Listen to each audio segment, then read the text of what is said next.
East লন্ডনে home অফিসের অভিযানে 2 জনকে আটক করা হয়েছে।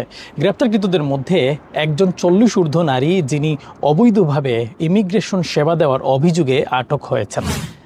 অভিযোগ অনুযায়ী এক নারী অবৈধভাবে ইমিগ্রেশন পরামর্শ সেবা দেওয়ার সঙ্গে জড়িত ছিলেন, যা ইমিগ্রেশন অ্যান্ড অ্যাসাইলাম অ্যাক্ট 1991 লঙ্ঘন শামিল। অন্যদিকে এক তরুণীর বিরুদ্ধেও প্রতারণার অভিযোগ আনা হয়েছে। তাদের বিরুদ্ধে মূল অভিযোগ হলো কিছু আশ্রয় প্রার্থীকে মিথ্যা তথ্য দিতে উৎসাহ দেওয়া, বিশেষ করে নিজেকে সমকামী হিসেবে উপস্থাপন করে আশ্রয় পাওয়ার কৌশল শেখানো এবং জাল প্রমাণ, চিঠি, ছবি ইত্যাদি তৈরি করে দেয়া। আটককৃতদের অরিজিন বা প্রতিষ্ঠান সম্পর্কে কোনো তথ্য জানায়নি কর্তৃপক্ষ।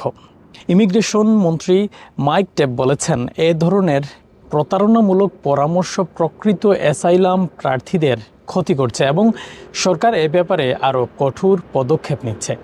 অন্যদিকে ক্রিস ফিলিপ দাবি করেছেন, অবৈধ প্রবেশকারীদের আশ্রয় আবেদন বন্ধ করা উচিত।